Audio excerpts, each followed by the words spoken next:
The average new pickup in America now stickers for north of $50,000, and once you sign the papers, you're looking at the better part of $800 a month for the next 7 years.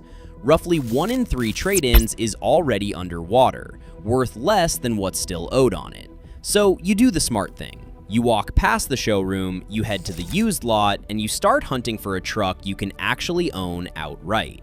But here's the problem nobody warns you about. Some of these trucks are bargains that'll outlive you. Others are money pits wearing a tough guy costume. And the difference can be 40,000 miles or one cold winter morning. We ranked 7 of the most common used pickups in America. 3 of them you should walk away from, no matter how clean the paint looks. 4 of them will run until the badges fall off. We're counting down from the one most likely to drain your bank account to the one that genuinely refuses to die. And the truck in first place is one a manufacturer literally took back just to study.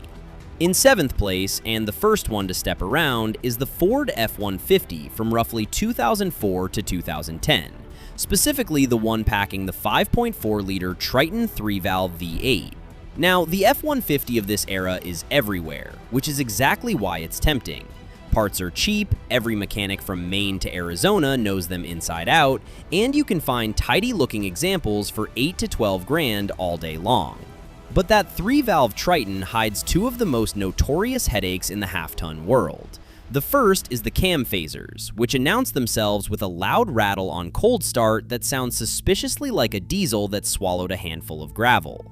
The second is the spark plugs, which have a nasty habit of seizing in the cylinder head and snapping in half when someone finally tries to change them, turning a $40 tune-up into a labor nightmare. Here's the move. Start the truck stone cold and listen for that top-end clatter before you hand over a dime, and ask straight out whether the phasers and plugs have already been done. Better yet, hold out for the later 5.0 Coyote V8, or step back to the simpler 2-valve. A pretty F-150 can quietly cost you a transmission's worth of repairs up top, so let your ears do the inspecting. Number 6 on the list, and the second truck to leave on the lot, is the Chevy Silverado and its GMC Sierra twin from about 2007 to 2014, running the 5.3-liter V8 with active fuel management. On paper, AFM is clever. The engine shuts down half its cylinders when you're cruising to save a little gas. In the real world, it's the reason so many of these trucks burn oil like a 2-stroke and chew through lifters. The classic symptom is an owner who quietly tops off a quart every 1,000 miles and tells you it's totally normal. It is not normal. When an AFM lifter collapses, it can take the camshaft with it, and now you're staring at a 4-figure engine bill on a truck you thought was a steal. Before you buy, pull the dipstick and check both the level and the color. Then ask point blank about oil consumption. The smart buyers either hunt for a 5.3 that's already had the AFM system deleted and tuned out, or they spend a little more on the bulletproof 6.0 liter that skipped the cylinder deactivation gimmick entirely. A Silverado is a fine truck when the engineering stays simple. It's the clever bits that bite.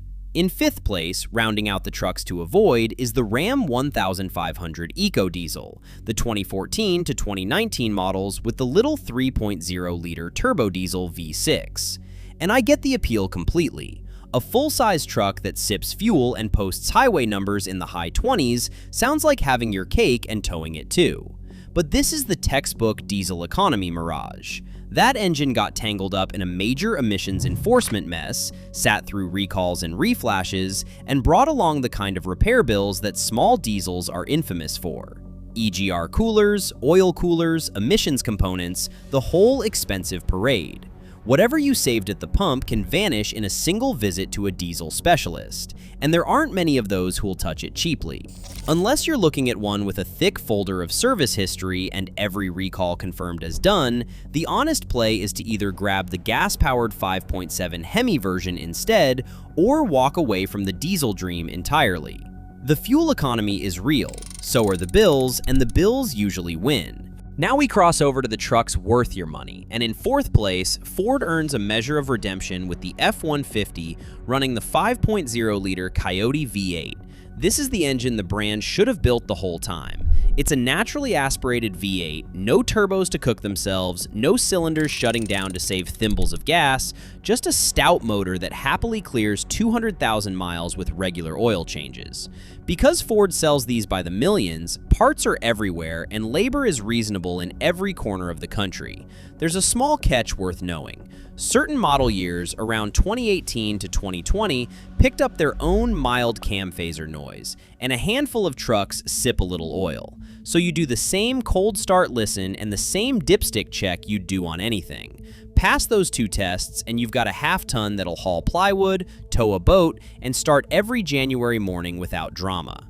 After the 5.4 horror stories, the Coyote is proof Ford remembered how to build a truck engine that just works. Number 3 is where the workhorses get serious. The Ram 2500 with the Cummins inline-6 turbo diesel is a legend earned over decades, not handed out by a marketing department. This is the engine ranchers, contractors, and heavy towing folks trust to crack 500,000 miles, and plenty have. The sweet spot for buy it and forget it simplicity is the 5.9-liter Common Rail from roughly 2003 to 2007, an engine so overbuilt it's almost boring in the best possible way.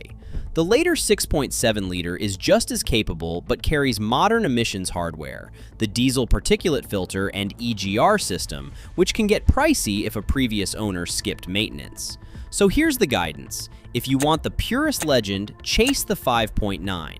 If you're looking at a 6.7, demand proof the emission system has been properly looked after, and be wary of any truck that's been tampered with to dodge that upkeep, because that's a legal and mechanical headache you don't want to inherit. Treat a Cummins right and it'll outlast the body it's bolted into. These engines don't retire, they just get handed down. In second place sits the truck that holds its value better than almost anything on four wheels, the Toyota Tacoma. The mid-size Tacoma, especially with the 4.0-liter V6 or the trusty 2.7-liter 4, has built a cult reputation for shrugging off abuse and refusing to depreciate. Try buying a clean used one and you'll feel it in the price tag, because everybody already knows. There is one genuine thing to inspect though. Tacomas from about 2005 to 2010 were caught up in a serious frame rust recall. And on trucks that lived where the roads get salted, corrosion underneath can be a deal breaker. So bring a flashlight, get under it, and check that frame before anything else, and confirm the recall work was carried out if it applies. A few years around 2016 and 2017 also had some transmission gear hunting quirks worth a test drive. Sort the frame and you've got a truck that'll still be worth real money when its showroom rivals are long gone to the crusher. The Tacoma doesn't just survive, it practically appreciates while it does it. And finally, in first place, the truck that defines the words "run forever," the Toyota Tundra with the 5.7-liter V8 built from about 2007 through 2021. This is the one. The 5.7 is one of the most stubbornly durable gas engines ever bolted into a pickup, and the proof is in a brochure. One owner ran a 2007 Tundra clean past 1,000,000 miles, and Toyota was impressed enough to trade him into a brand new truck just so its engineers could tear the old motor down and figure out why it wouldn't quit.